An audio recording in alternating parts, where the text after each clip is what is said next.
All right, welcome to week 36, chill kernel hacking for fun. Just a fair warning, I might end this one a little bit early today. Was a little bit sick the last couple days, so I'm just gonna take it pretty easy, pretty chill. And today we're going to look into this Kimu crash that I was getting last time. Or, I mean, that was one obvious roadblock in the way. But in general, we're just trying to make progress here on lab 4. But give me a quick second to post in Discord.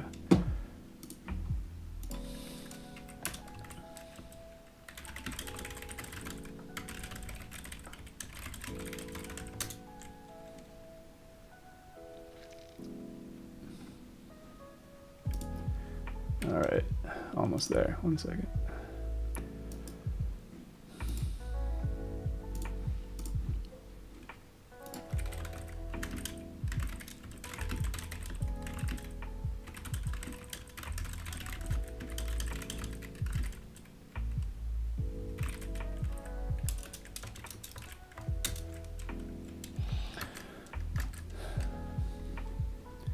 All right, welcome everyone.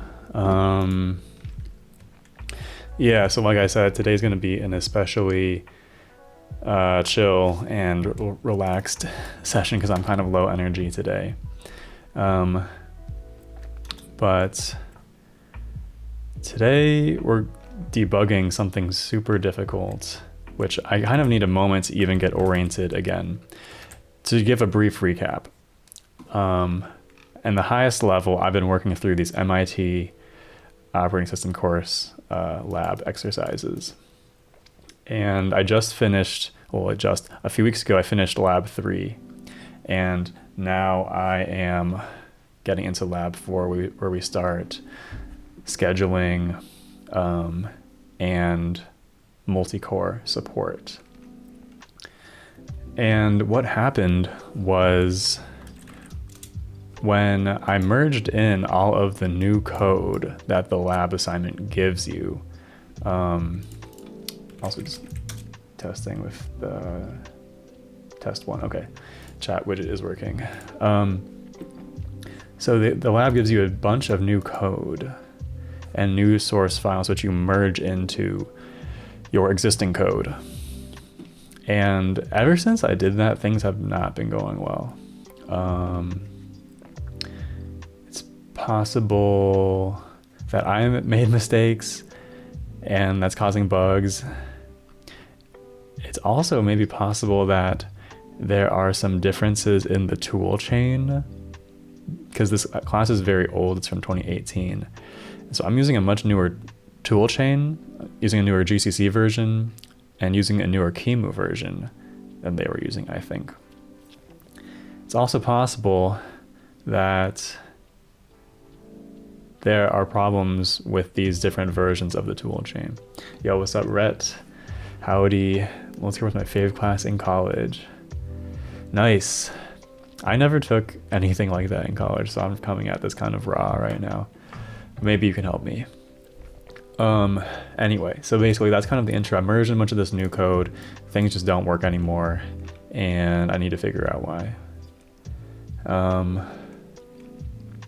And honestly, my working tree is a bit of a mess right now. So I needed some time to kind of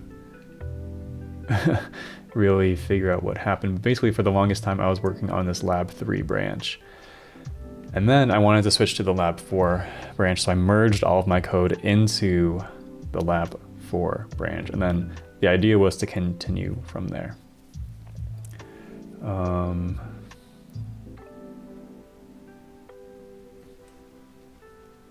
There's some other merges which are not that relevant for right now because those are mostly for debugging a separate issue. But I think I need to kind of walk it back a little bit. Like I did some stuff and then I only realized that Kimu started to crash after doing a bunch of stuff. But anyway, also, yeah. I have the Miro board open, and you know, 1 second. This hoodie is way too warm. I'm gonna take it off 1 second.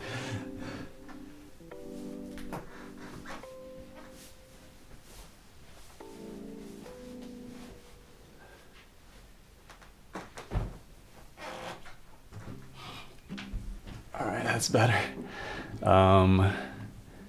So yeah, last time we were kind of observing two different issues. The first one I think what I noticed was, well, there was two. Like, number one, page fault in kernel mode for the div by zero program.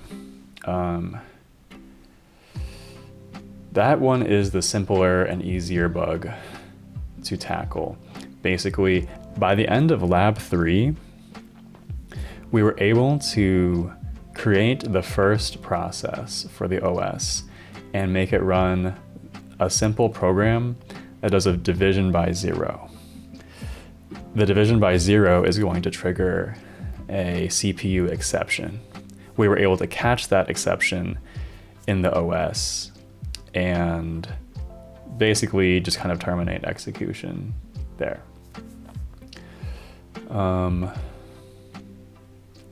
Now what's happening is that simple thing doesn't seem to be working well anymore, which is, yeah, kind of concerning. I remember debugging it a little bit, but I don't really remember exactly what happened. The second bug is that Kimu was crashing on us. And Kimu is crashing if we enable a bunch of the multi-core bring up code. So let me go to the oops, wow, I didn't even have VS Code open. Okay.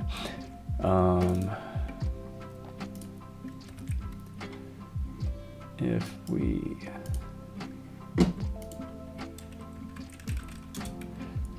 So specifically, we're talking about stuff like this. If we enable these multi-core bring up functions and then try to do an env run, try to do a simple env run to start a process, Kimu crashes with an assertion. So that's kind of what we got so far. And today is just going to be a chill stream of me trying to figure out what's going on with here. It's not going to be very organized. I don't really know exactly what's going to happen. It might be possible that I don't make any progress, which would suck. But I'm just going to do my best to make sense of this kind of crazy situation with a couple different bugs that's preventing me from making progress. So that's the plan. And yeah, I just need a moment to again get kind of situated.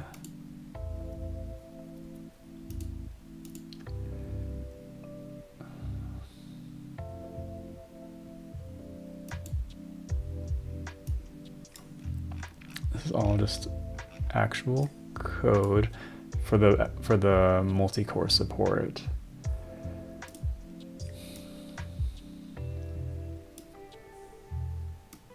And then I have all these confusing temp branches.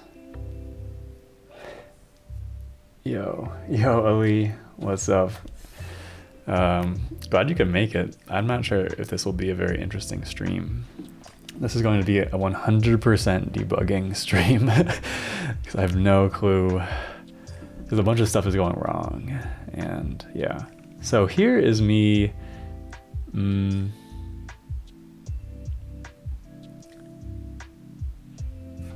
me go back to here.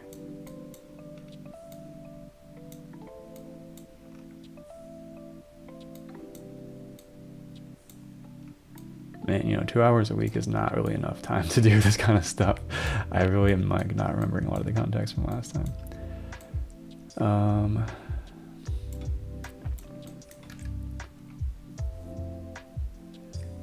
I believe I think this is what was causing the Kimu crash. Running this exchange, this atomic. Got the coffee ready. Nice. All right. Get my computer so I can see the chat better. Okay. Cool. You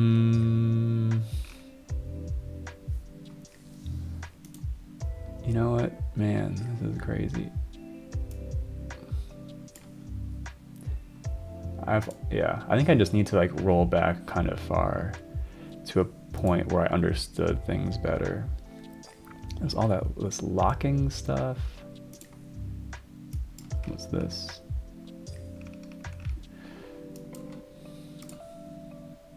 Then I tentatively started the next exercise, even though things were super broken.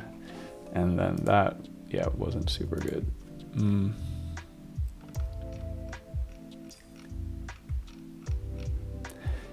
Okay, you know what? I'm just gonna kind of restart things. Where would be a sane place to restart? So basically I merged in the code, all the new code for lab 4. I fixed a merge conflict, and then the kernel didn't boot anymore. So I fixed this like really insane boot issue. And then, then I started working on the new exercises for enabling multi-core support. And maybe that would be a good place to kind of just do some sanity testing.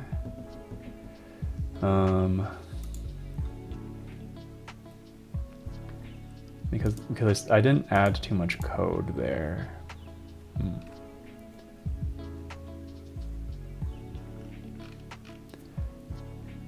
Use variable, panic.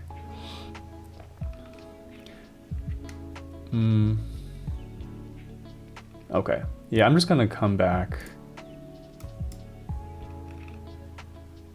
Super basic. I might even switch back to here.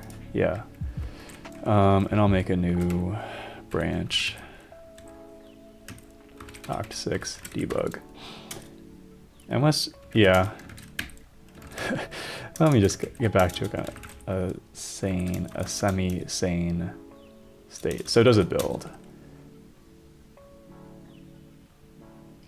Kernel builds, that's good. And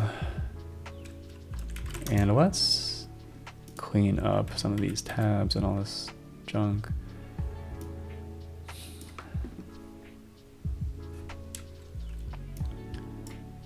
So what I want,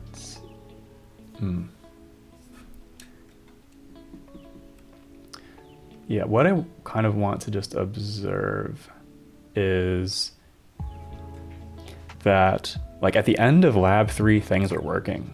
Now we are here at the very, very beginning of lab 4 without me, we're checked out to a point before where I started like messing stuff up or whatever. And so we're at the very, very beginning of lab 4. And I kind of think it should just work. Hopefully. Leeds, what's up? Is that good posture? My back's aching watching you.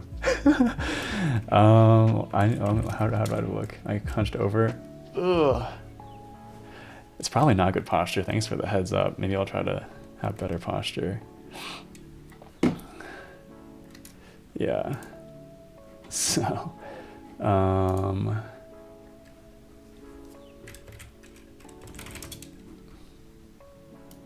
here's what I'm gonna do. I'm gonna comment out all this code. This is all of the multi-processor bring up code. Maybe I'll raise my desk a little bit. I don't know if that'll help the posture.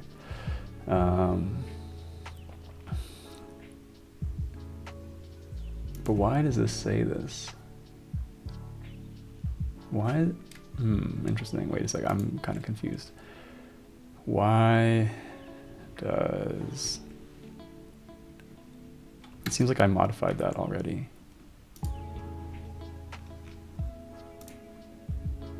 Oh, wait. I'm at the wrong place. Okay. Okay, let's... I'm just going to drop that.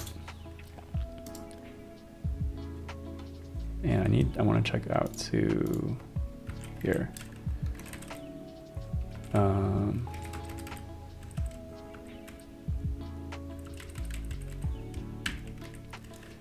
Reset hard. Okay. Got my posture check. Also make sure I have the break timer running. Word, okay. So that compiles. And this is how, yeah, so now we're really at more of an original state for lab 4. So now I have some knowledge that, so there's all this multi-core stuff that's running.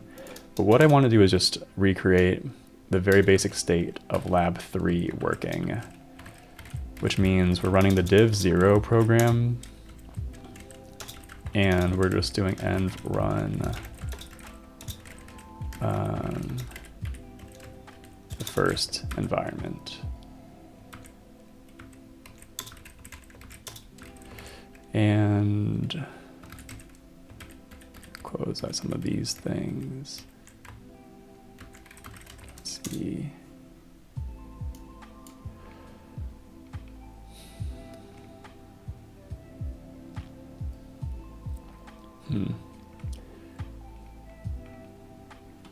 And yeah, eventually I will want a breakpoint in here. Yo, Vroom, I'm using lazy git in the terminal and then fork as the GUI. Get the chat back. All right, let's just see what happens. I think this is going to like crash or panic.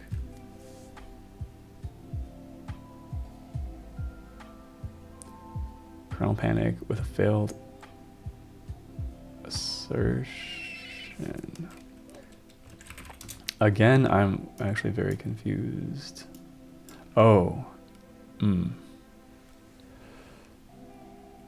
So this is an assertion, pmap.c966. This is an assertion that was also built into the lab 4 code that I merged in, I think.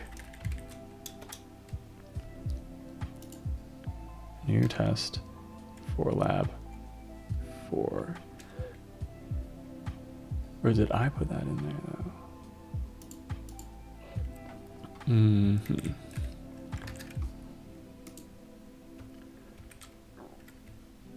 Let me git blame. Oh yeah, pmap.c. For I have the.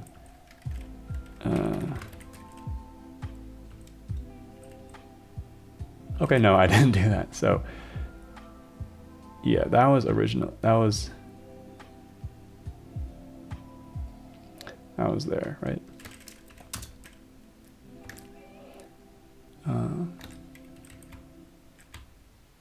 Just making sure because it was weirdly truncated.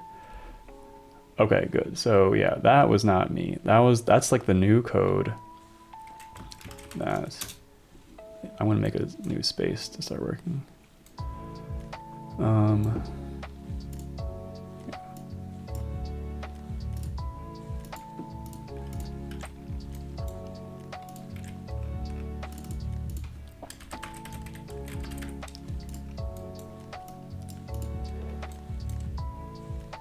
Okay, so trying to run the kernel fails on this assertion, and that particular assertion is fixed by this commit, prevent MP entry from being allocated.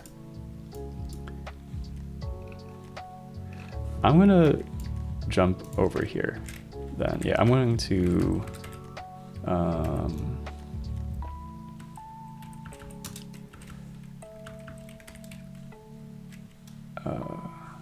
hard reset, no. I do want that, so I'm just going to, what do I want? Mixed reset? Probably.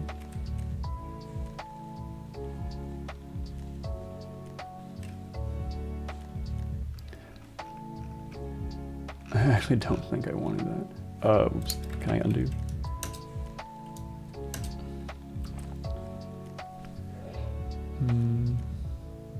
All right, I'm just going to stash div 0 and then hard reset here and then apply the stash. So now I am at a state. I'm still just simply running the div 0 program, but I've added a bit of code that I wrote now. But specifically this exercise 2 should fix that panic, but I think I added my own panic, it looks like, with this panic 333, which I don't really like.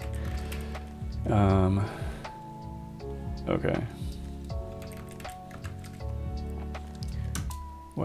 I'm predicting panic 333. Yep, panic 333. And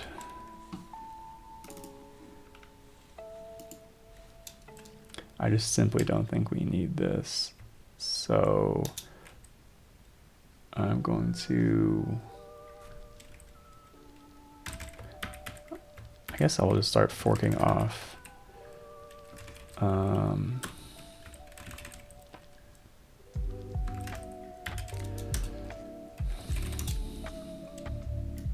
Okay. So where it's October 60 bug. So now, yeah, so now I've branched off of here. And now what happens?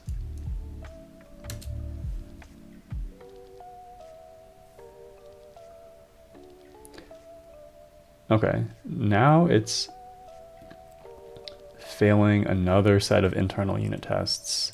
1, 1, 2, 2. Let's see what those are.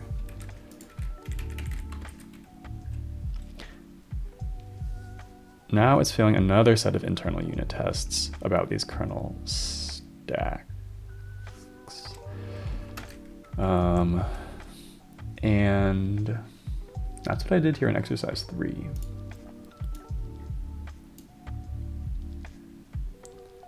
So I'm slowly kind of walking my way along here, actually. Yeah, I think I'll need both of these.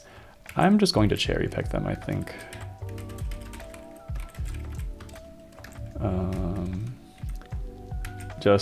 I'm just kind of building my own debugging branch in a very isolated way from this whole like mess that I made earlier. So that's kind of why I'm just cherry picking, so I know exactly, I have a better understanding of the code that I'm running. Okay, so now that we have those things out of the way, this should not fail anymore because we should be passing the internal unit test kind of thing. And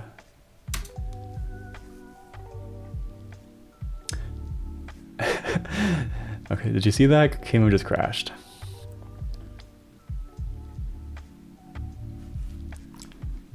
Kimu just crashed. Okay, Kimu crashed because, well, reason number 1, superficial reason, is because we have all this stuff enabled. That's what I figured out last time. We need to have all this multiprocessor bring up code running. That is a key ingredient of the crash. But more specifically, I think there is this thing with this exchange here, right? I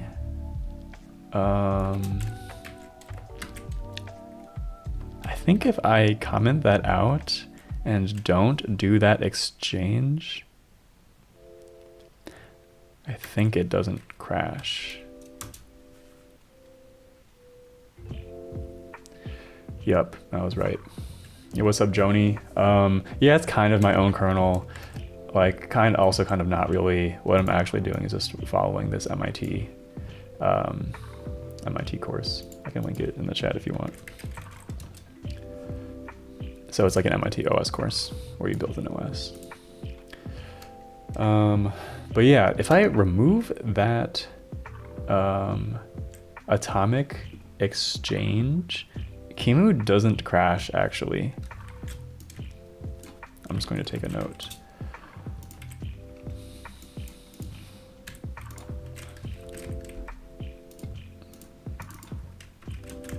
Construct a minimal debug branch. Encountered assertions from internal unit tests. Adding the production code fixes that. But then, after adding exercise 3, Kimu crashes. And I'm just going to copy and paste or this thing over here.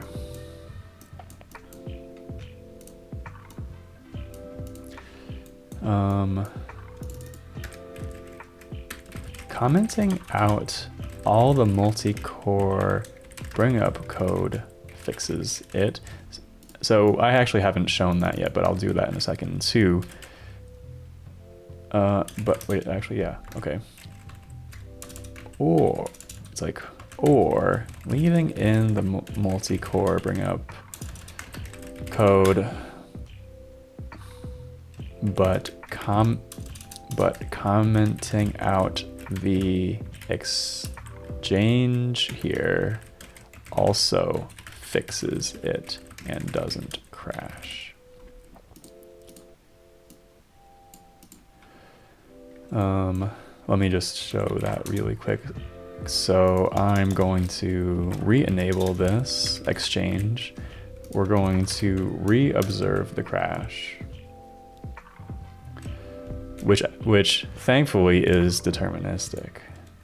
And then the other way I can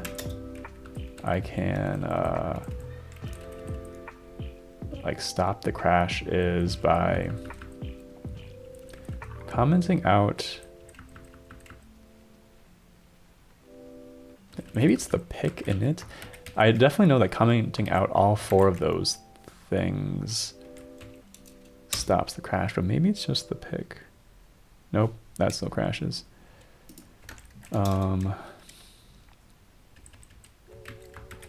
But also commenting out some of these things but not others is also a little bit sketchy too, so that's not. Interesting. It didn't crash. Okay. What if I re-add the pick in it?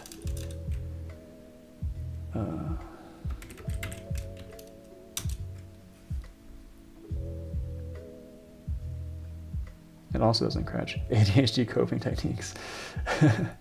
I'll forget what happened 10 seconds ago. Yeah. So that's actually interesting. Okay. So simply commenting out, well, that's interesting.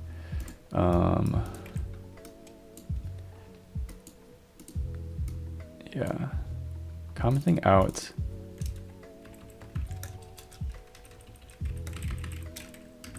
a pick init fixes it.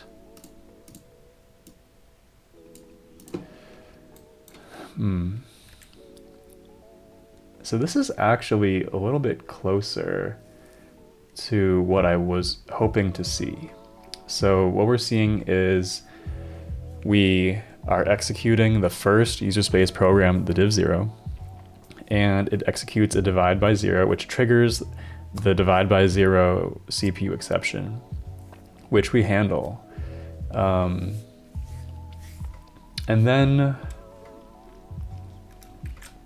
yeah. But then we print out this message, received page fault from kernel mode.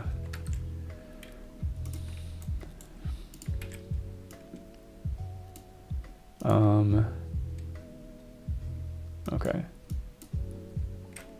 Fixes it, but then produces this.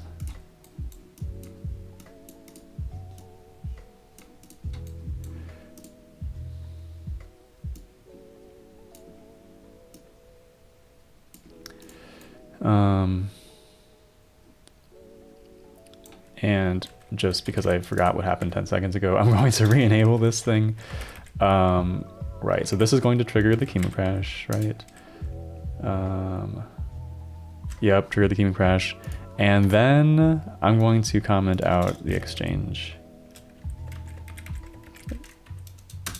This does not crash, but it hangs. That's the difference. Yeah, this one. And it just leads to a hang.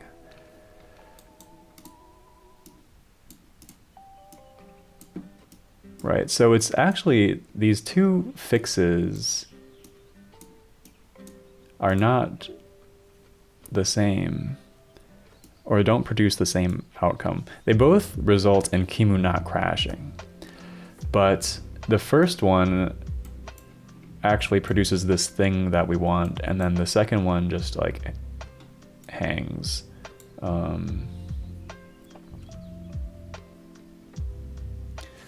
In kind of a weird way. So, check this out. Yep, you know, it's actually freaking smart. Turns a screenshot and everything. I'm a big fan of screenshots. I mean, yeah, I think my memory could improve, but when you're doing debugging this complicated, it can be helpful to record proof of like what you've seen and what you've done. So I am a big fan of taking screenshots along the way. Okay, this is more close to what I would like to see.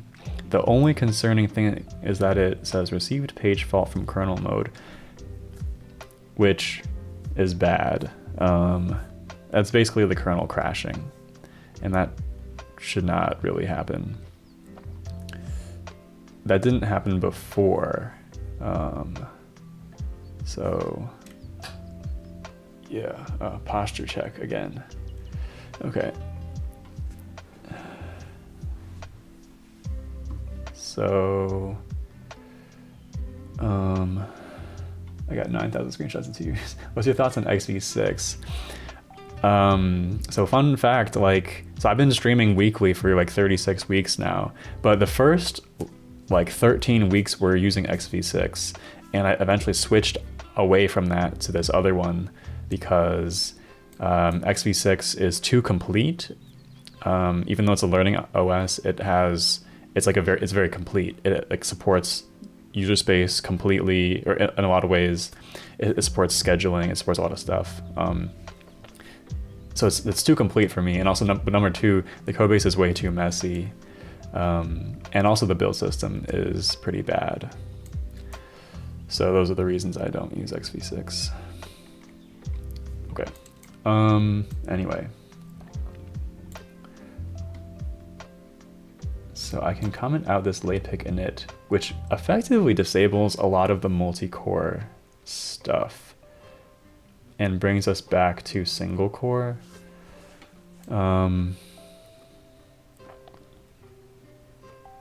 What I want to understand is what is causing this message. I don't exactly know if it's a bug.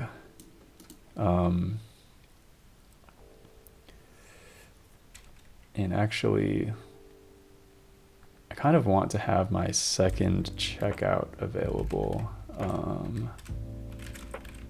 code JAWS 2. Does this work? Yeah. And let me just JAWS 2. We're in, yeah, JAWS 2 is in lab 3. So it's kind of useful to be able to compare, and I'm just going to maybe peacock with the random colors so I can differentiate these. It's helpful to go back and forth between the two different states of the code base to see what's different. A bunch of, I mean, also I could, and I probably should have a git diff of like the merge to see what changed. But anyway, quick break, be right back.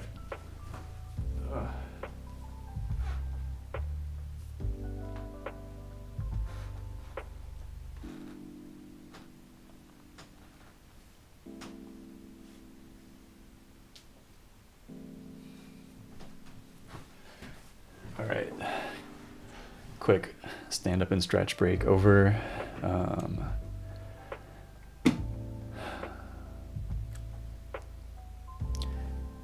So yeah, what happens? What's the code path? So the code path for handling the interrupt basically kind of enters here. And then in this case with the divide by 0, we kind of, well, yeah, we do a quick if statement, do some stuff, but then we kind of go into this trap dispatch. And then we don't, the division by 0 is not currently handled. And so it just falls into this catch-all thing at the very end. That's where we print the trap frame and produce this output. And then unhandled trap and kernel. And then we hit the env destroy.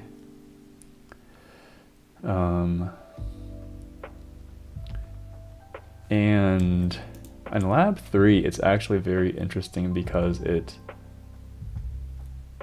just kind of like stops. It just like spins here, basically. It's hard-coded to do that because lab 3, the goal is just to kind of get one process going, and that's pretty much it. So if we ever, yeah, at least that's my own kind of understanding. But it's pretty different here in lab 4. It's actually kind of helpful to go to this other merge that I did in the opposite direction to look at the diff, because the merge that we're working on is the lab 3 code merges into lab 4. And so the diff is actually not that helpful because it just shows me all the code that I added, basically.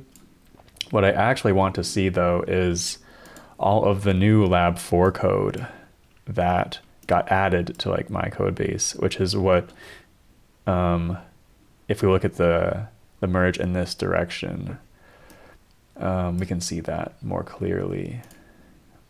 And in particular, we can see, I believe, some of these, well, there's a lot of changes.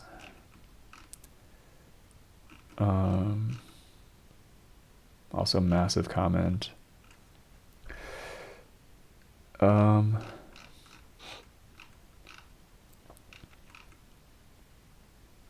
I was hoping to find some, okay, so I was evidently looking in the wrong place. Oh, this is an env.c, that's why. I am expecting some changes here in env destroy. Yeah, what's up, Vikas? I'm just debugging a bunch of stuff that's going wrong. Quick answer is like I merged in this new lab 4 code into the OS and now nothing works, and I'm trying to understand why. So let's take a look at env.c. And we can see some differences.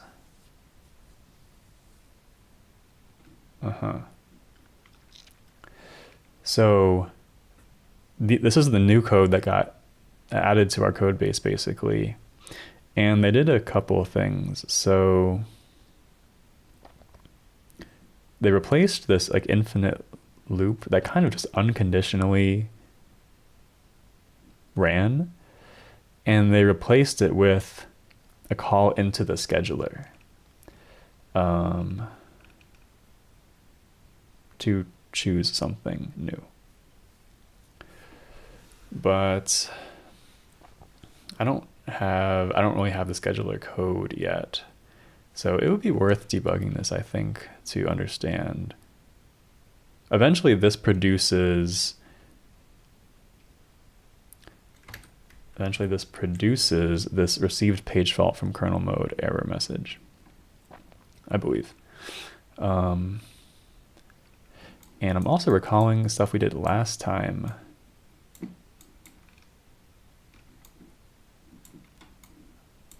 I don't know if I have the notes.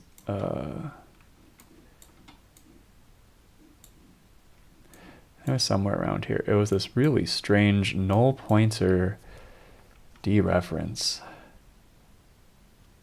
that was happening in env destroy. And I think, yeah, that was,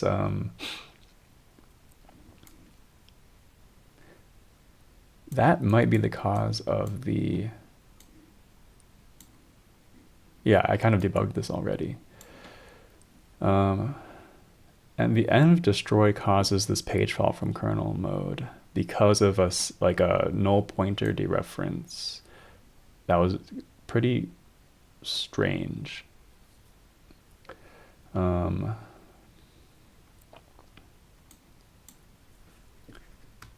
Yeah, like I've been here before.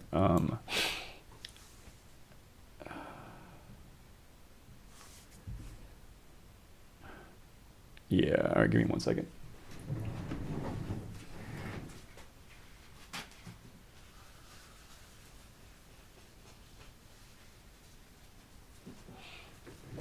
But yeah, so clearly I was debugging this before. There's something with env destroy, and I had some prints that would actually be kind of helpful to have here, actually. I'll try to get those back. Those are going to be in one of these debug things.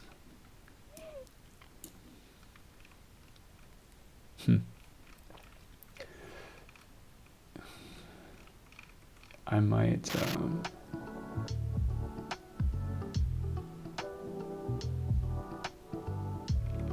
how do you cherry pick like only part of a commit? I kind of don't know. I would like to just get these changes.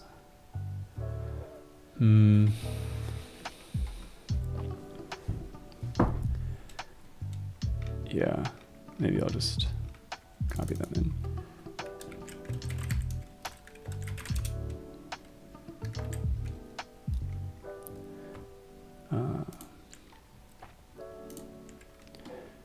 Right.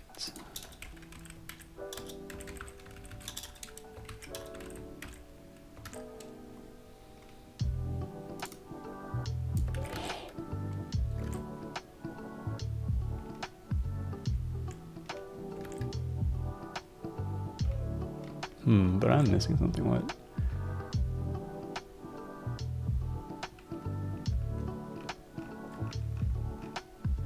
Oh wait, I'm in the wrong place. And free. Right. This work? Okay.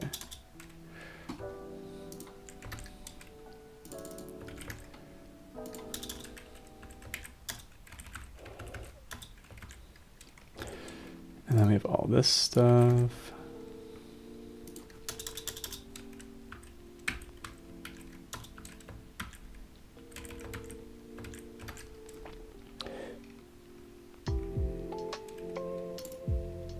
And then this, yeah, this is, okay, right, this is the env destroy one. Env destroy. And I wanted to just have this here. An assertion.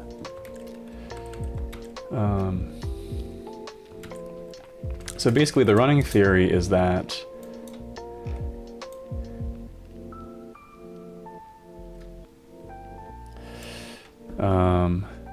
after printing this thing out, the kernel has a null pointer dereference, which crashes it. And I want to understand why that is. So I'm adding all sorts of prints. So I'm adding, and the null pointer dereference is in the env destroy, like env free code path. And I'm adding a bunch of prints. So let's just run it. Oh, but okay, this is doing the one that is like hanging. So I need to go to here and re-enable this, and then comment out this.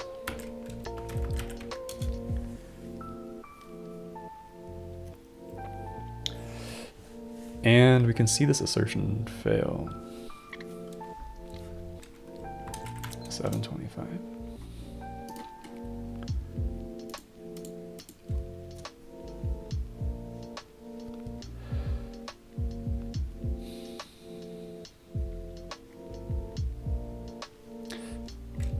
Right.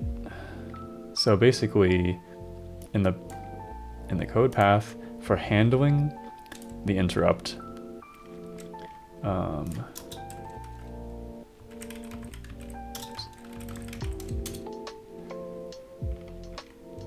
we dispatch, we drop through all of these,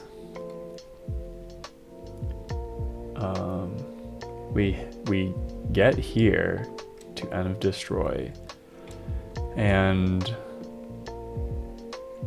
that's how we kind of enter this part of the code. We first hit this printf. We're kind of like validating this env e pointer. And we print out that it has a value. I remember doing this last time. How often do I use the debugger? I use one decently often. I haven't used it exactly yet this stream, but I'm a pretty big fan of debuggers. I use them pretty often. It's very, very helpful for stuff like this. But I'm just using debug prints for the moment. So first we see that there's actually a value for this struct e env pointer, and we assert that it exists, and then we just pass it into env free, which we have here on the right. And I'm just going to add also this one back actually. So we can see env destroy, we have the pointer value. Env free, before the load CR3. It's the same thing as one would expect.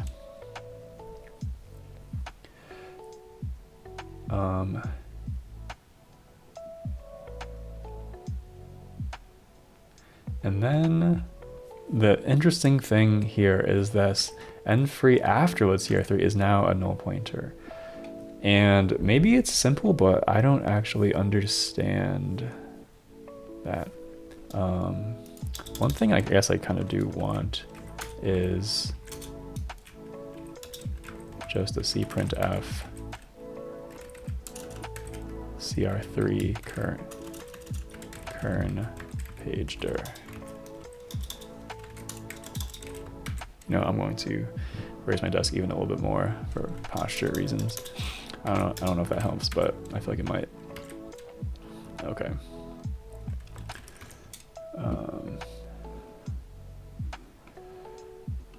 Let's run it again. I'm pretty sure this is running, but I wasn't completely sure.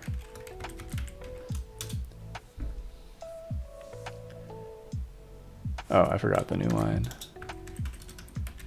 Okay.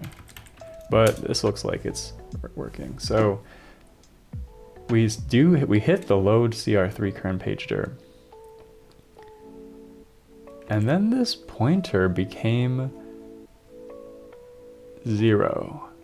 This E thing, like, it had a value at the start of this function. We did the load CR3. And now it doesn't have a value anymore. It's a null pointer. And that's a problem because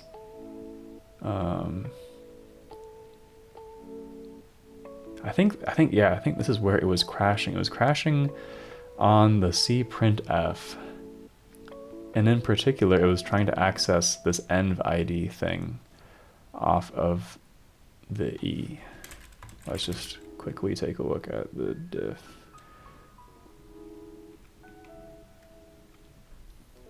Or I guess, yeah, I actually kind of only partially added the code. I was debugging this over here. No. Here. Okay, never mind. But anyway, it was crashing here, I believe. And the crash is when you try to access this E and dereference, like do a kind of like a struct dereference of the null pointer, which produces the crash. And that was the really mysterious thing. So mystery number 1 is, why is the pointer changing values? I have one theory that I'll get to in a minute, but that's question. Oops. Trying to get to mirror. So that's number 1. Why is that pointer changing values after the load CR3?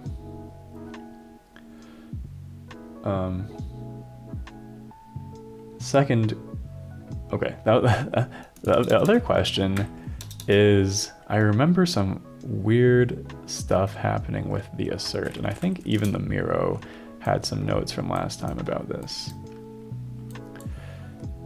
Is env free within env destroy? Here's my screenshots from last time.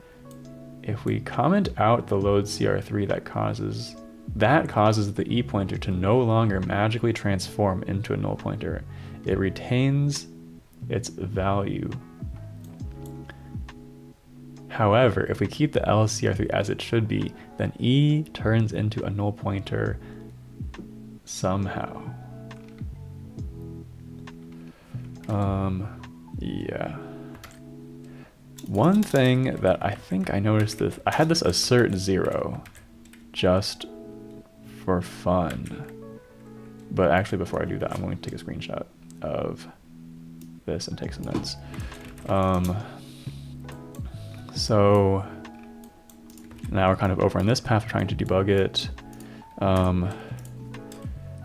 This error message comes from a kernel null pointer dereference in the env destroy code path when the div0 interrupt isn't handled.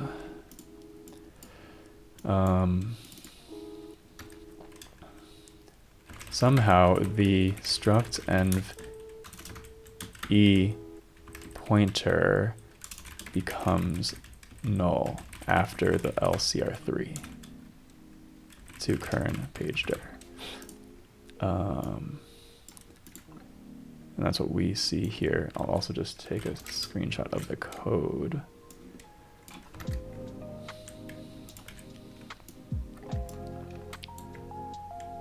But, okay, and this is the thing I just changed. So, but I just added this assert 0, and I want to see what it looks like now. This was the craziest thing. And I'll take a screenshot for comparison. This was bonkers. But if we add an assert 0, the magical pointer transformation no longer happens. So the key difference, look, end free after load CR3 is a null pointer. Okay, but did I still forget? Oh, I think I undid the, this is the key difference. Under this version of, okay, 20-second break to stand up and stretch, be right back.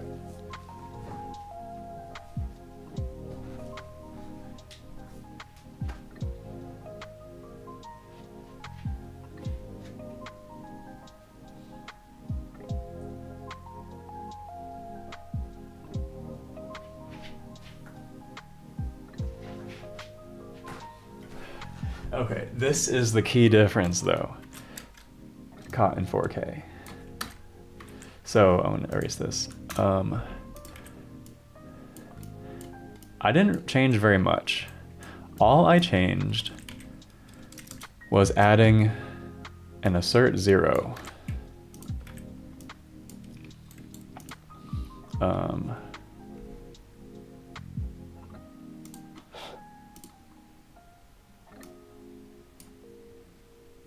I just added an assert 0. Thank you. Right. Oh, that's there too. And the difference is that it's no longer end free after load CR3E. It used to be a null pointer, and now it's not. Now it's just a regular thing. And it doesn't do the null pointer dereference. It actually fails on the assertion. It doesn't hit the null pointer dereference, which is wild.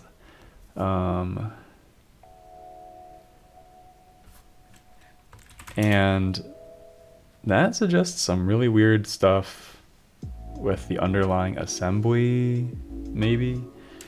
So it might be time to read some assembly or like diff some assembly, but that sounds pretty time consuming, and I don't want to do that unless I'm pretty sure that's actually useful.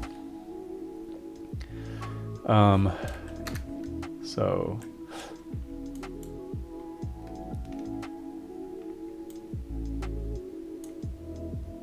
yeah, that's super weird. I think I would like to just ignore this for the moment with that weird assert 0 thing.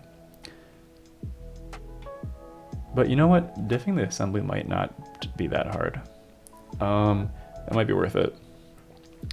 Let's do that. So what I'm going to do is I'm going to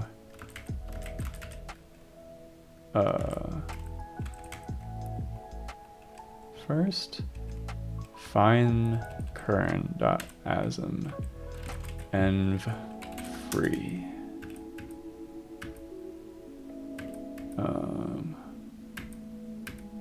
Yo, Ismail, what's up?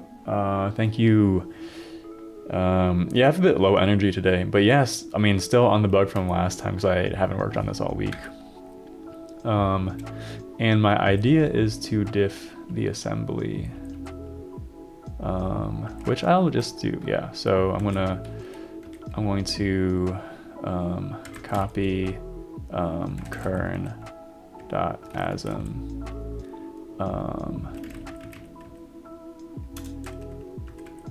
into assert 0.asm, and let's just wait one more time, make sure this looks right.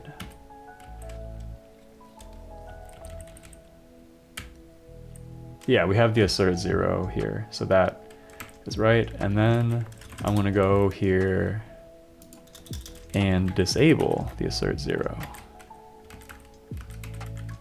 I'm going to recompile. And let's take a look.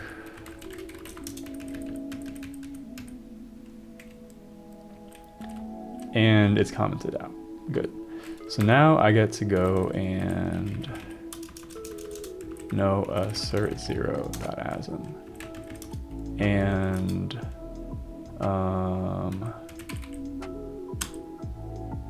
sdiff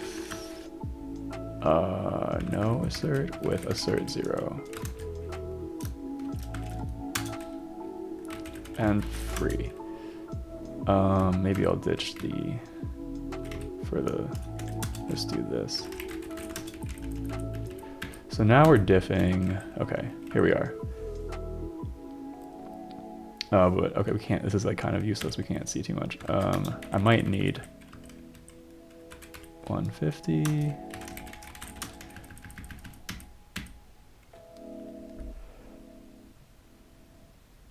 So basically the idea here was just to diff how the assembly looks with and without the assert 0 to see if something stands out to us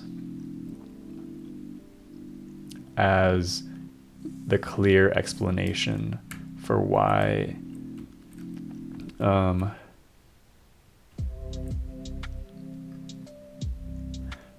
the clear explanation for why adding the assert 0 makes the magical pointer transformation not happen.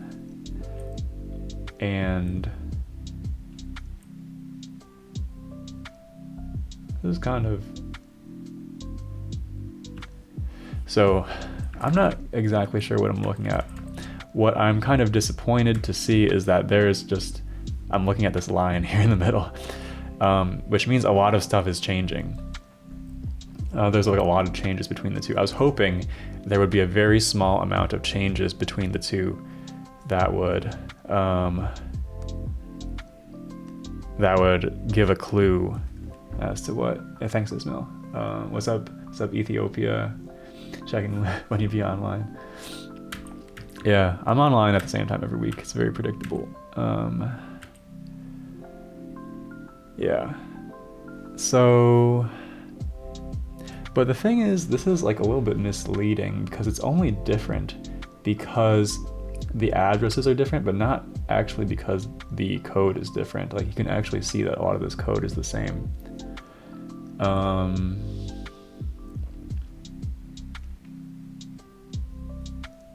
Which is annoying.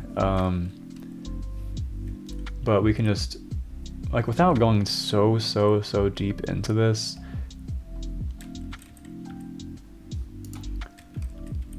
oops. Okay, we can actually see that these chunks look quite similar.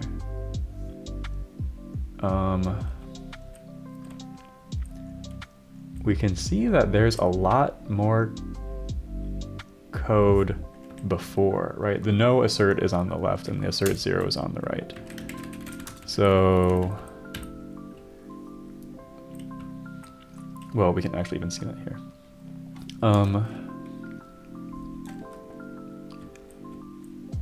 There's just a lot more code on the left.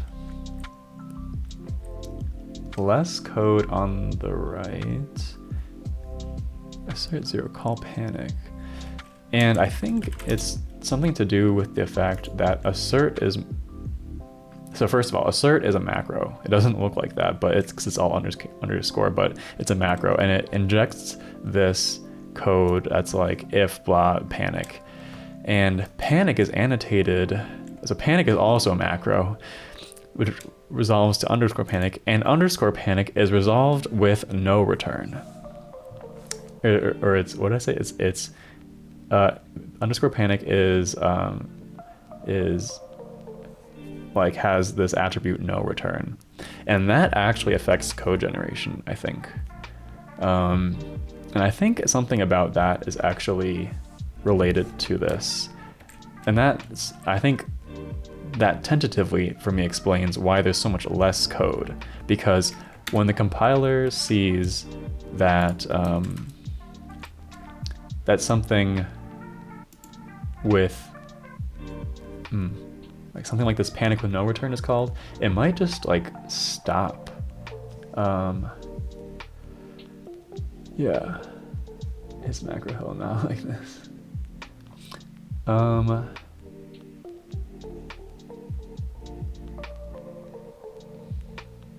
But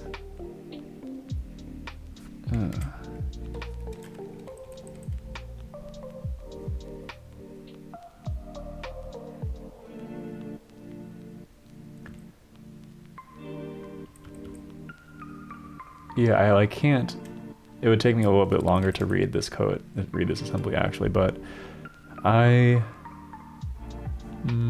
Okay, so maybe it has the if statement, and then the call, and then so this jump should probably end free hex C3. So if we go down to the next instruction below this thing, we should see hex. I don't know, C3. I don't really see it. I don't see offsets here, which is kind of unfortunate. Or 42B7.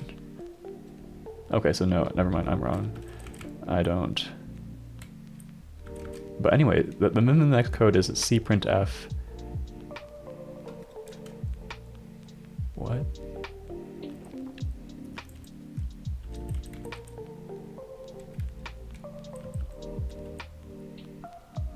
Oh, wait, whoa, this is like weird.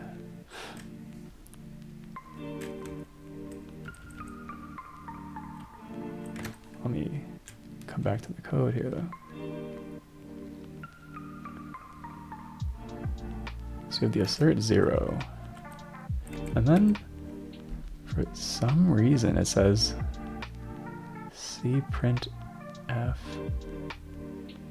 load cr3.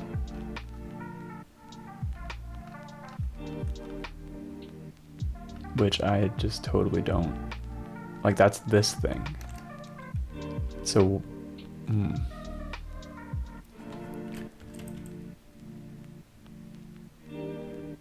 42B7. But didn't we already omit that code? That code's already like... Ah, I see.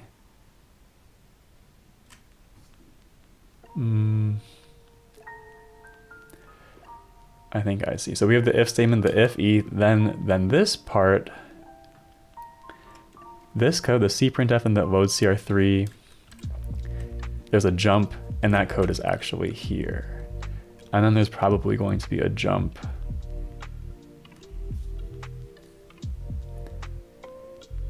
I actually don't. I'm actually looking for a load cr3 instruction, which I'm not seeing actually.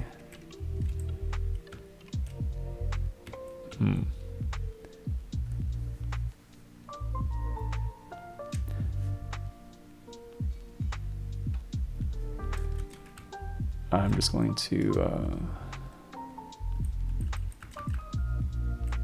I actually don't know if I can do it. Can I just do a search from right here? Yes, that worked.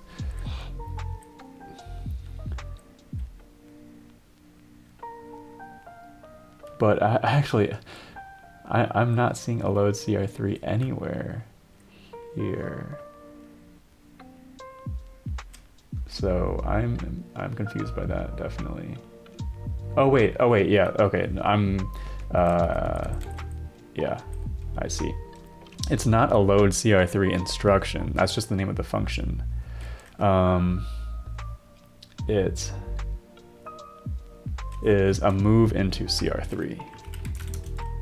There we go. Raising the monitor could help if possible. Maybe, yeah.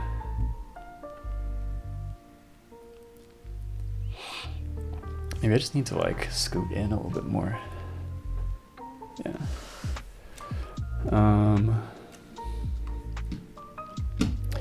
So here we're seeing the move something cr3, right? That's good. So then after that,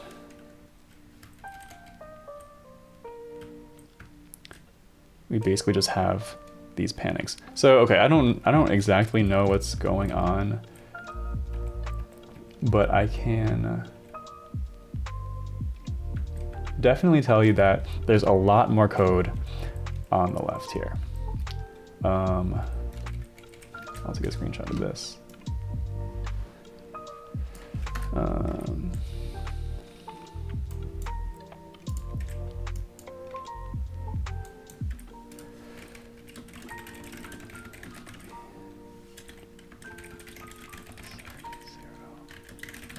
Doing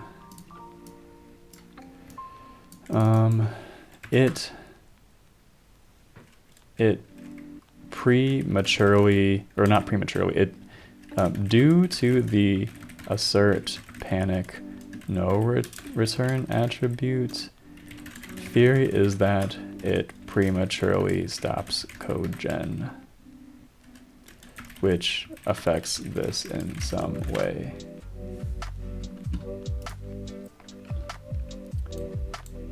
Because there's actually a lot of code after there's like this for loop with like all this page remove and page decref and like kind of a lot of stuff, and we actually can see this on the left. We see this page remove call, we see page decref, we see all this stuff, and all of that is completely absent here on the right. Somehow the compiler knows that if we have an assert 0, then that is always going to happen somehow. Yeah, the compiler is able to like see that this will actually always happen, and then just kind of abort code gen and throw away the rest of this code. That's just what we observe by seeing this, like there's just not that much code here. It just like there's like these panics and stuff like that, but that's pretty much it.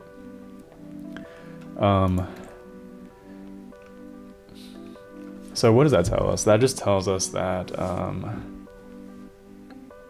the code gen is actually very different, and it's possible this difference is creating this effect we observe here. I kind of get the sense that that's a bit of a distraction though.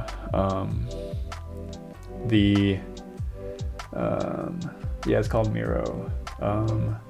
I just use it to take screenshots and draw arrows. It's just great for you know, being very free form. You can draw arrows you can put sticky notes, draw arrows between things, connect things. Yeah, for me it's a nice tool. It's worth having.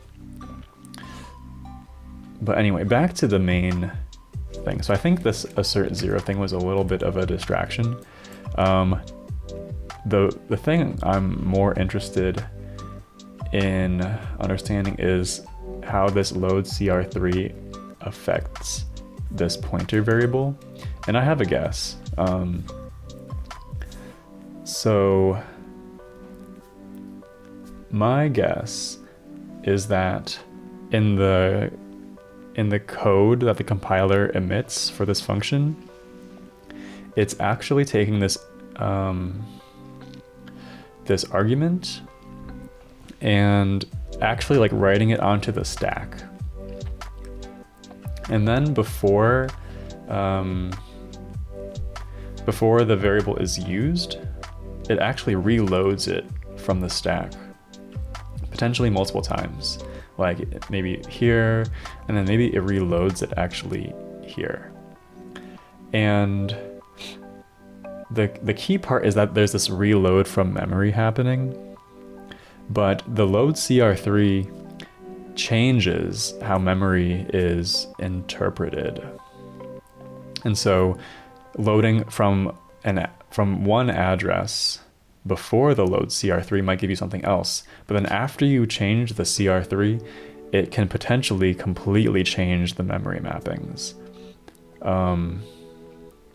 So reading from the exact same address after load cr3 might give you something different, such as a 0. And that's my theory, is that there's something with the memory mappings that's causing like some stack memory to become zeros afterwards. And actually one test,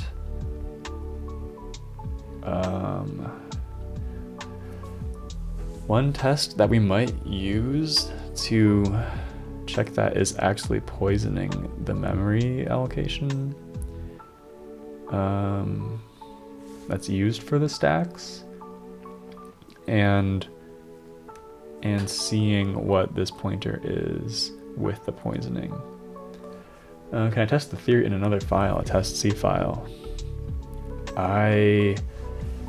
I'm not actually totally sure how I would do that. I think because a lot of, like, I think the environmental setup is very important for this bug, so we would need to produce the exact same environment. All right, stand up and stretch.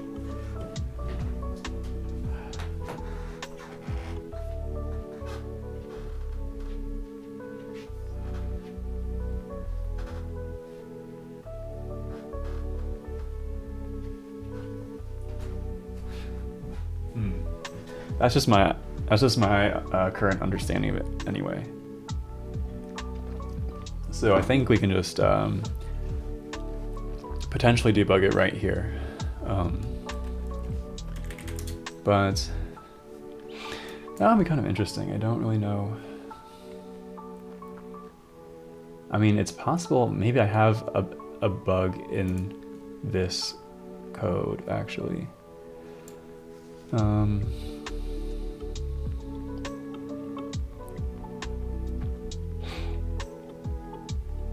It might be a bug of mine, but I just don't really know enough about it. But it might be possible to sort of confirm my theory by reading assembly. Okay, let's not use less. Let's use VS Code. Or we have, yeah, no syntax highlighting, unfortunately. Okay.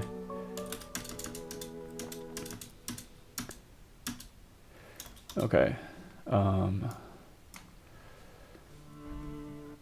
It's called, the break reminder tool is called timeout.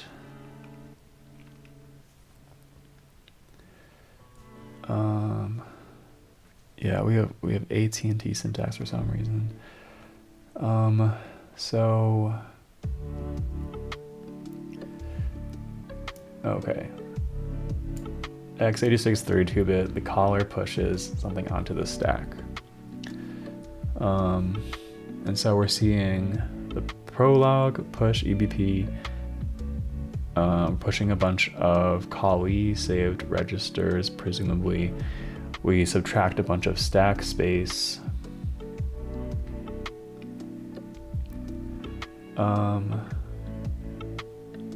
Okay.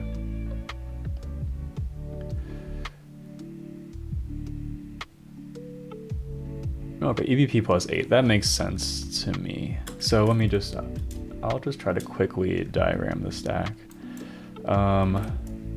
So here's our stack, it's all red for some reason. Okay, here's our stack, and we're gonna have the pointer,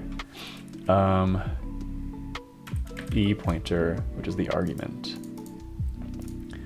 We're gonna have,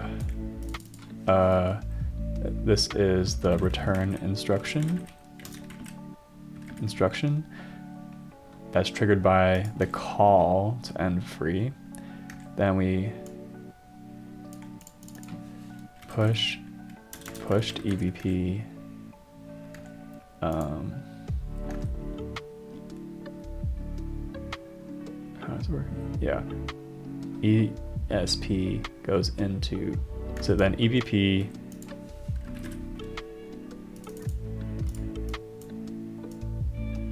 points here. Then we push, what is it, EDI, ESI, we push a bunch of stuff. and EVX, which are just the normal Kali saved registers. And then we subtract hex 24 bytes of local function space. And that's it. So this is approximately this is not approximately, this is exactly the stack layout, assuming I interpreted that correctly. And okay, I'll get rid of this. And this line marks the boundary between the caller of env-free, which is env destroy their stack frame, and then env-free begins about here. And what we see is push 8, push hex 8 EBP, which means EBP, you go up 8 and then dereference and get this, which is the E pointer, is the argument. So that's why this makes sense to me. And what this, I'm actually not, well, first of all, I'm not so familiar with reading AT&T syntax. But what this instruction is doing is it is saying, okay, EBP plus 8, because each of these blocks is 4 bytes because we're on a 32-bit architecture. And so go up here, go up 8 bytes, read the E pointer, and then push that on the stack. Because we're trying to set up the new function call. So what we're doing is passing we're passing 2 arguments into cprintf. We're passing this string, we're passing this E pointer. So then we push this thing, which is the string pointer, and then we do call cprintf, which is going to push the return adder. And then at this point, we then basically have the same thing that happened here, where we then transition, we then transition into cprintf's call frame. But basically, the key point there was that in this instruction, it's doing a memory read of the stack. And my theory is that we're going to see this exact instruction later on, which means it's doing multiple separate reads of the stack. Let's just look for EBP. We can already see it right here. It's basically anytime we see this hex 8 EBP thing, that is a distinct memory read from this region. Excuse me. And the theory is that we do one distinct memory read, we get one value, it's like the legit pointer. We then do the load CR3, which completely potentially changes the memory maps. And then we do a separate distinct memory read to that place, and we get a different value back because of the virtual memory changed. And so far that seems to make sense to me because x86 32-bit is a pretty register constrained architecture. So there's not a lot of general purpose registers to be saving, for example, to be saving this memory read in a register and then using it later. Because we don't have a lot of general purpose registers to do that. So because we're not saving it into a register, we're just kind of triggering these memory reads several times. And we can see this at least 4 times now. There's these distinct memory reads that happen basically every single time. I mean, we can even see it here. Every single time we want to use the E in our source code, it basically triggers a separate read of this original data, this original stack data of how the pointer got passed to our function. But it's worth pointing out, though, that we're only at 0.1 optimization level. And so if we were to really ramp up the optimization level, we might see something different where it actually gets saved into a register. But at least with fairly naive code gen, we're going to see just every time we want to use the E in our source code, we're going to see a hex 8 EBP. And then, for example, this is just doing a read of like a struct field, and so we see we get the E pointer into EAX, and then we do a read at hex 48 from EAX, which is the struct offset of env ID probably into EBX, and I don't know, do something with that, save it into EBX for some reason.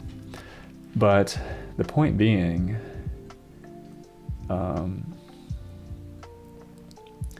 I think this is plausible, and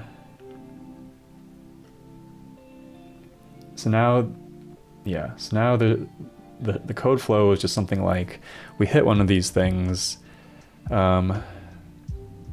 we then switch to the load CR3 part of the code, which is way down here, or actually I kind of forgot where it was. It's somewhere, and then we kind of jump back to this code somehow, but then re-trigger the hex 8 EBP read, which will produce probably a null pointer. So O1 is not destructive by that. I mean, by that it does hide so much of the original C in SM. I mean, yeah, I don't know. I mean, O1 does have some optimizations, but I mean, yeah, I'm not super experienced with this, but I don't think they're that aggressive. So it just kind of, yeah, you can see, like, relative to O2 or O3, with O1, you can see a lot of correspondence between the original C code and the assembly, and it's a pretty clear mapping. That mapping goes totally out the window as soon as you start to really ramp up to O2 and O3.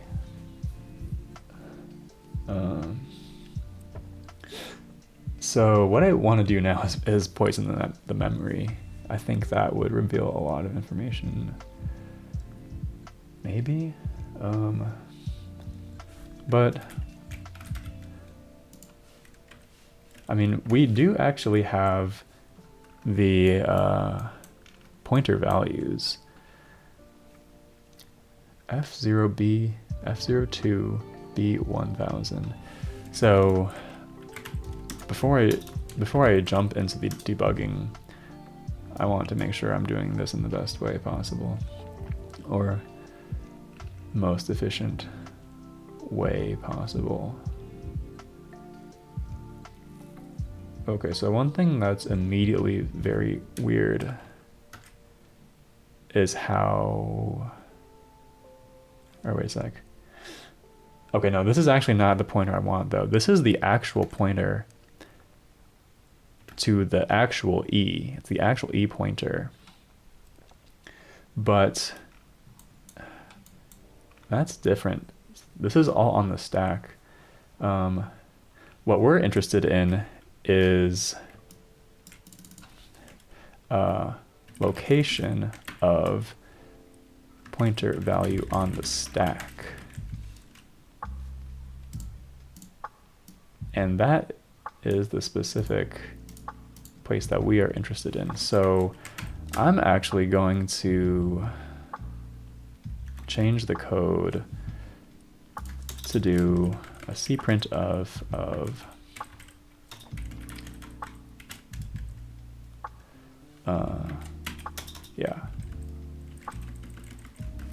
the address of the E pointer, and that's going to actually be a stack address. Pretty confident in that.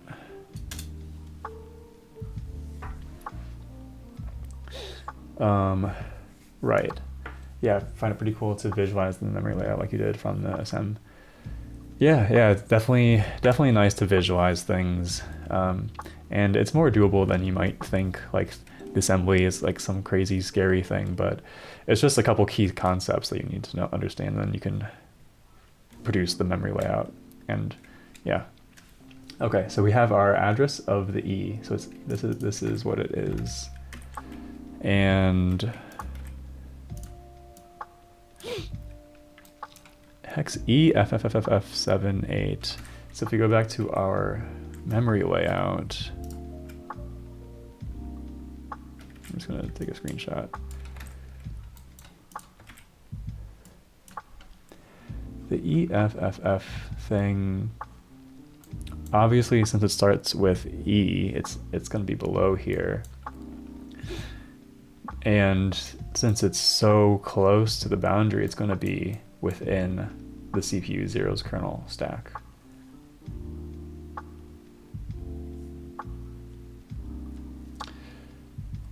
Which makes sense, that's where I would expect this to be. But then the interesting thing is, oh, after the load CR3, this thing, I'm assuming, produces a 0. This, like, somehow that region gets unmapped.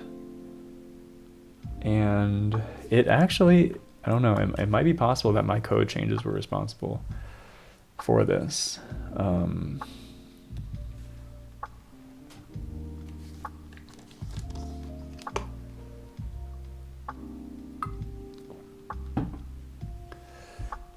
Yeah. So I could do a couple of things to debug this. Well, I could step through it. I could step through the assembly. I think that would be pretty doable. I think that's a pretty decent first start. No, see the object. Kern.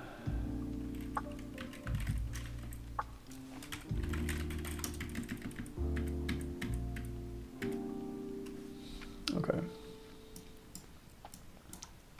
Because then we could really confirm this a bit more explicitly. Okay.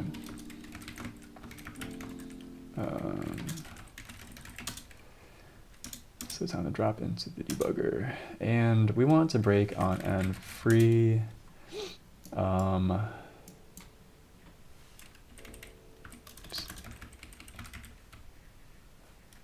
And yeah, we can even see our print that we added generated a bunch of code that produces this hex 8 EBB pattern. But the difference here is that we are using it in an LEA instruction, and an LEA instruction is unique in that it actually doesn't do the memory dereference. It just does the math, basically, and then puts that into a register. So this does not actually trigger a memory read. It's just doing the math on the EVP pointer and adding 8 to it. Oh, let's just step through it.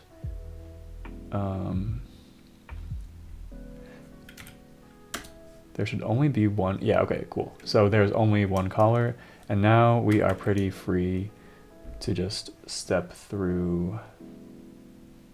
Can I print E? Can I do this? That's awesome. Yeah, so I can just confirm E, confirm that the address of E is this hex EFFF78 thing, and so it's deterministic every run, which is nice. And let's get going. Let's just step through this thing. So we're pushing, we're doing the call. Oh no, I didn't actually mean to do a step instruction. I want to return. Okay. So now we're stepping through this slowly. We can see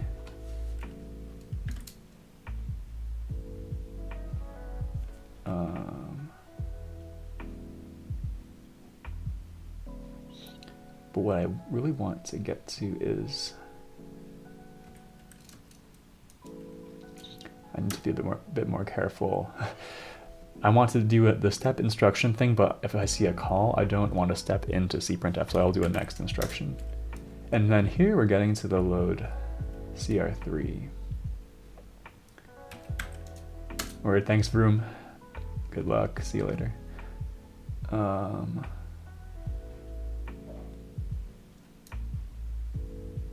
Add ESP, so what?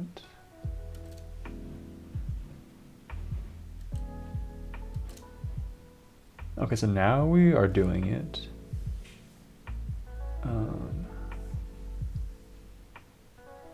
We're going to do the CR3 change. And what I want to do actually is, so we have this value, right? So before we do the CR3, I want to just read memory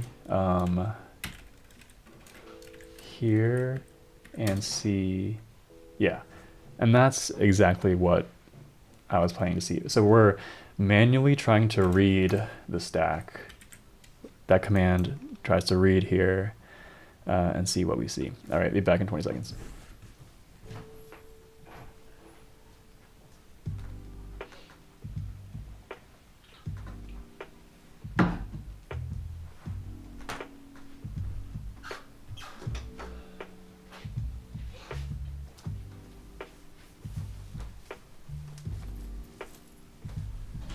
Okay, but yeah, basically I was just, at this address, what do we have?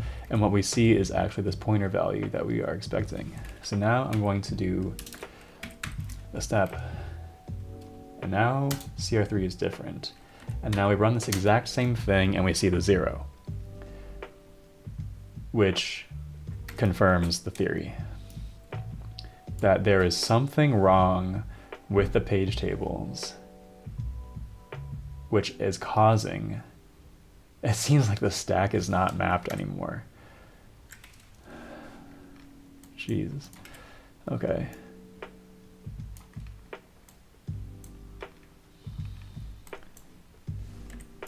Confirmed.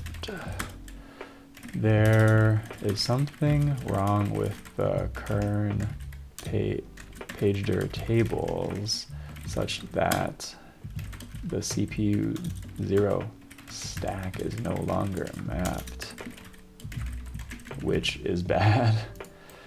But that's exactly what we're seeing here. We do the read right before the load CR3, we do the read right after, and it zeros. So that is interesting. And that seems like a legitimate, real bug. And the question is, what could be the cause of that bug? I'm wondering if it's my code. Like, I have all this stuff for mapping the per CPU kernel stacks. Did I mess that up?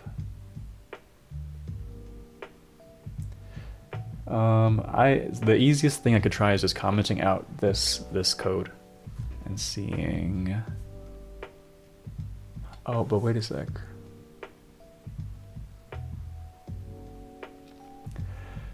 Maybe it's even related to this to do.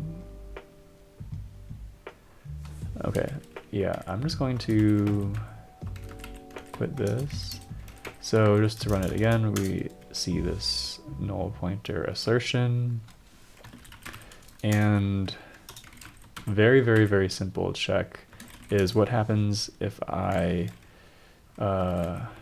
disable the code on line 314. What if I just don't do this? Oh, I think it might cause the internal test failure. I think we saw that earlier. Yeah. But what if I commented out the internal test?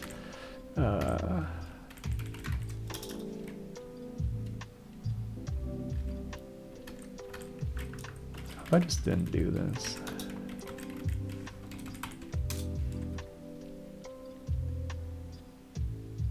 Yeah, look at that. Look at that. So things are actually working. Because it was doing the weird, so it was before I did this change I just made, we were seeing this behavior where immediately before the load CI3, the pointer was valid. Immediately after the load CI3, the pointer was invalid and triggered the assertion. The pointer was null and triggered our assertion. And then I just simply commented out some code that I wrote. And I commented out a bit of, I commented out some code that I wrote, which is over here, or over here, or somewhere. It was whatever this code is. I commented the core thing that is out. I tried to run it, but then this internal unit test failed. I disabled that internal unit test, and then everything totally worked, actually. We are no longer seeing this crash on a null pointer.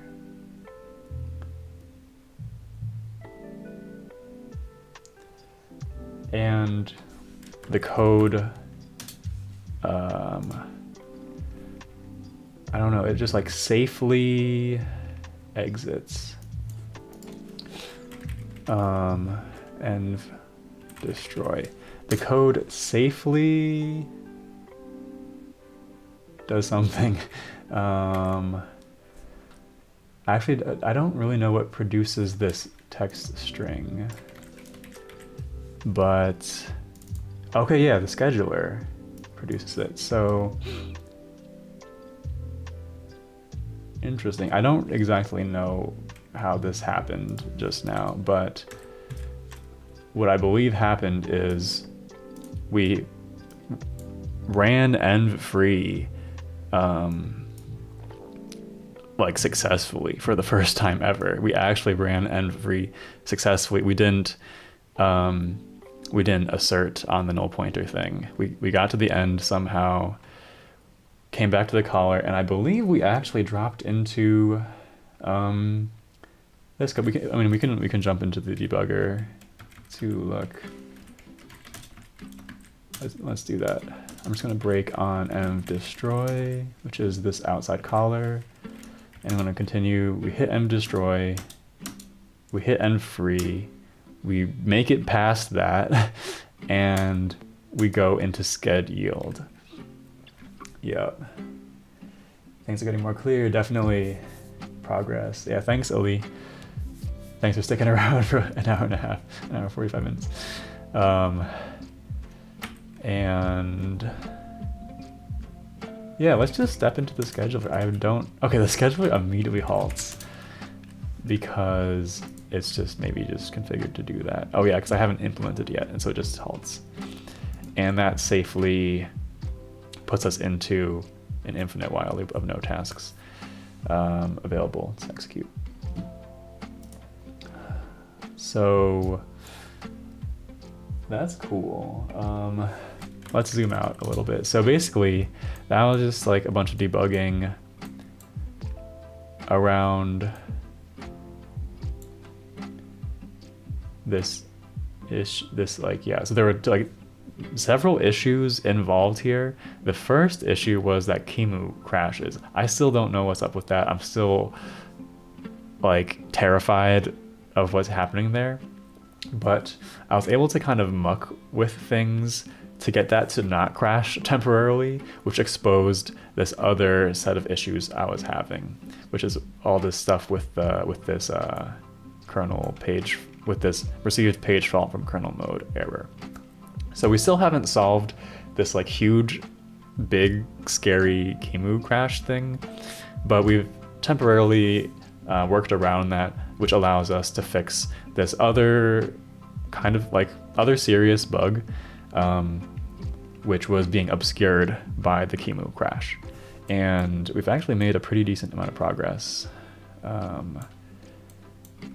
doing that, and pretty much narrowed it down. And pretty much narrowed it down to that my code here is wrong. I did not implement this correctly. And this actually goes back to the coursework, which I haven't shown at all today. But this is actually the coursework for exercise 3. And yeah, the code we're looking at on the right is my attempt to solve exercise 3. And maybe in the last moments of the stream, I will try to think about this. But nice. I'm actually pretty happy. Like, I was totally expecting to hit a bunch of just dead ends and walls and stuff, but made more progress than I thought we would. So, okay, water.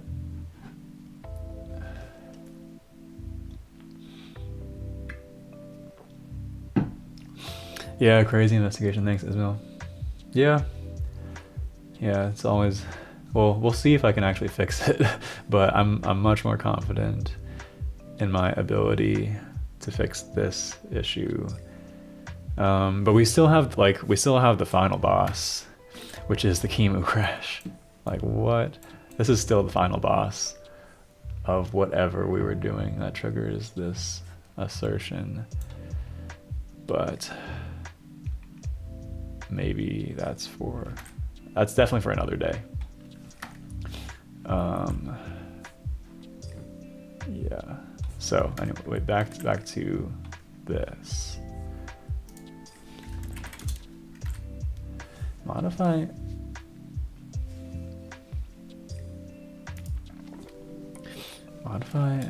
mem init mp. Not per CPU stacks.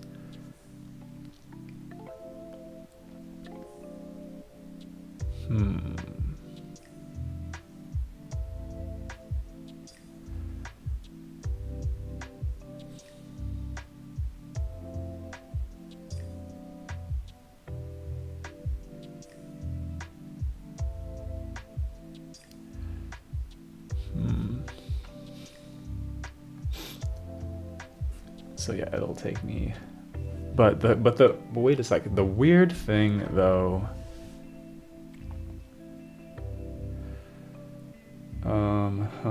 The really weird thing though was my code was actually passing these internal unit tests, which is why I thought my code was correct. That's the really weird thing about this. Pmap.c, yeah. So that is actually pretty concerning.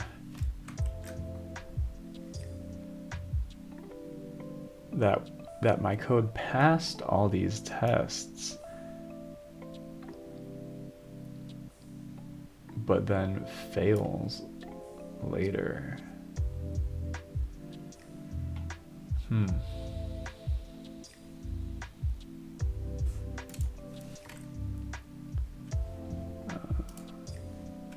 Yeah.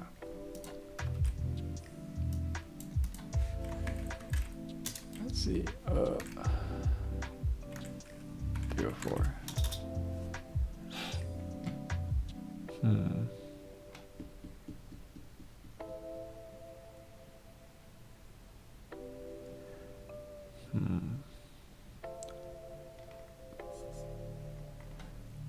Modify mappings in current pagedir to support SMP.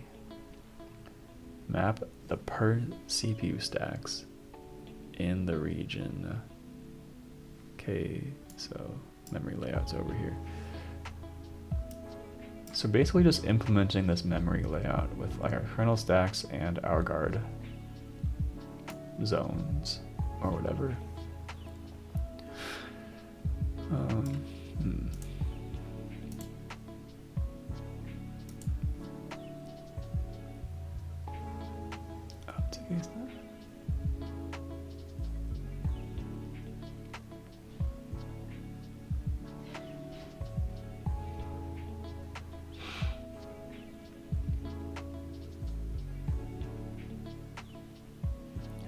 no, this actually makes sense. And I think it actually is related to this to-do comment.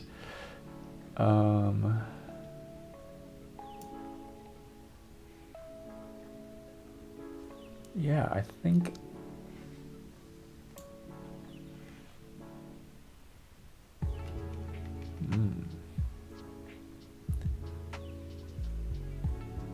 Or actually, wait a sec. Am I missing...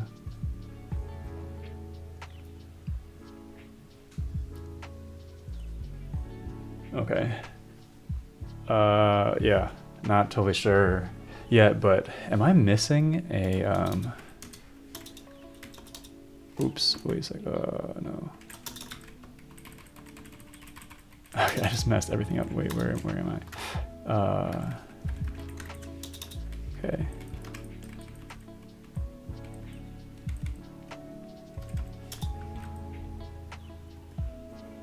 Okay, what? I think I just got rid of this. Okay. Am I missing a LCR3 to reload the page tables here? That might be necessary. That's one idea. So maybe I forgot, maybe I'm actually mapping things correctly, but I forgot to actually engage those changes with the LCR3. And that means that this code over here, when it does the LCR3, that's actually the first time those like changes are getting engaged.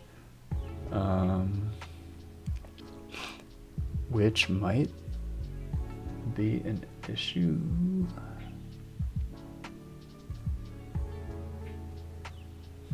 Not super sure, but it could be.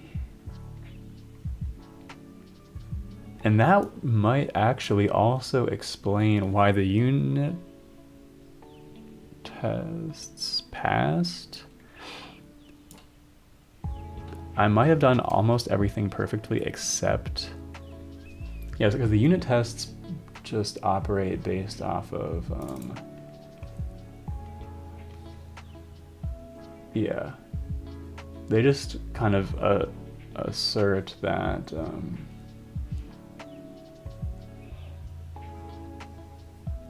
you just give them a page directory, and then it does like some checks on the structure of the page directory.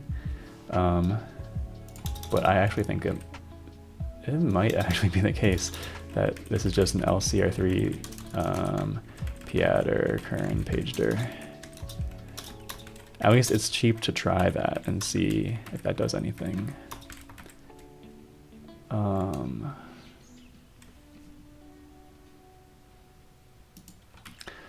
Let's try. So, okay, wait a sec. So I commented out this stuff because it would assert if I didn't have this. Okay, I'm just gonna kind of come back here quickly. So to recreate this, I am commenting out this thing's here, and I expect to see a test failure, yeah, from the internal unit tests. But if I add, what if I just add this back and I add this back? Is it somehow possible that that might actually fix things? Nope, that didn't fix it. We still have this thing there. So it wasn't as easy as that.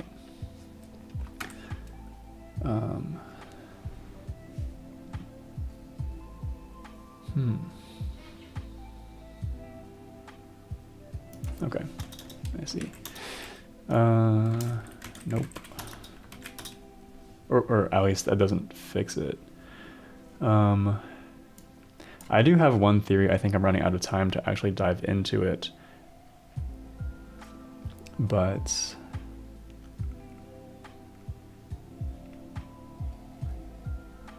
yeah, because I do a bunch of manipulation of the page tables, but I never actually engaged them, I guess. I guess I can probably look for all the places where we do this kind of thing.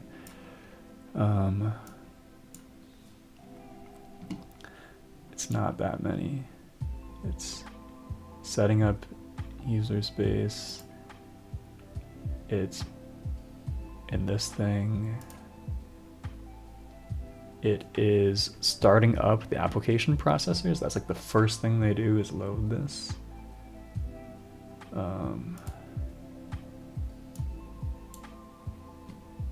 What?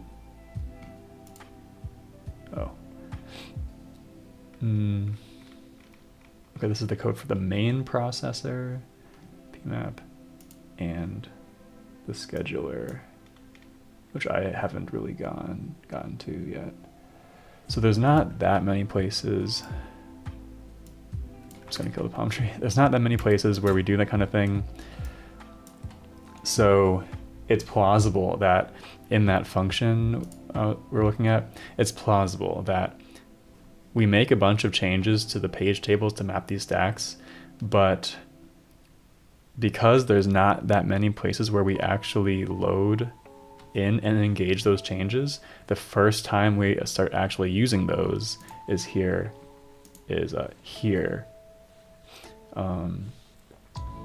And it might be the case that we want to engage those changes sooner. That's one idea. But the other idea is that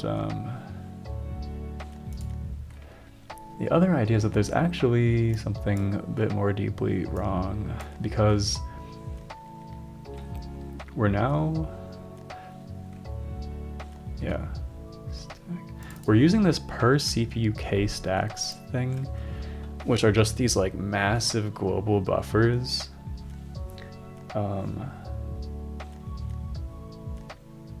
That's the physical, these massive global buffers that are in the kernel binary itself. I kind of want to go back to our, somewhere here there's a memory layout. Yeah, here's the classic one. So we have these, we have the boot stack. Yeah. Okay, I don't know if I can find it, but this is the memory for the stacks, and it's embedded in the kernel binary. But basically we're kind of switching stacks, and I think this will probably be the topic for next week, but there are things I don't exactly understand. Because for the moment we've been running this like single core kernel. It has, I think the stack that it uses is also, I think it's actually declared in this assembly stub, this K boot stack. And I am kind of forgetting if we ever migrated off of the boot stack, or if our code is just has been running on the boot stack this entire time. I think it probably might have been.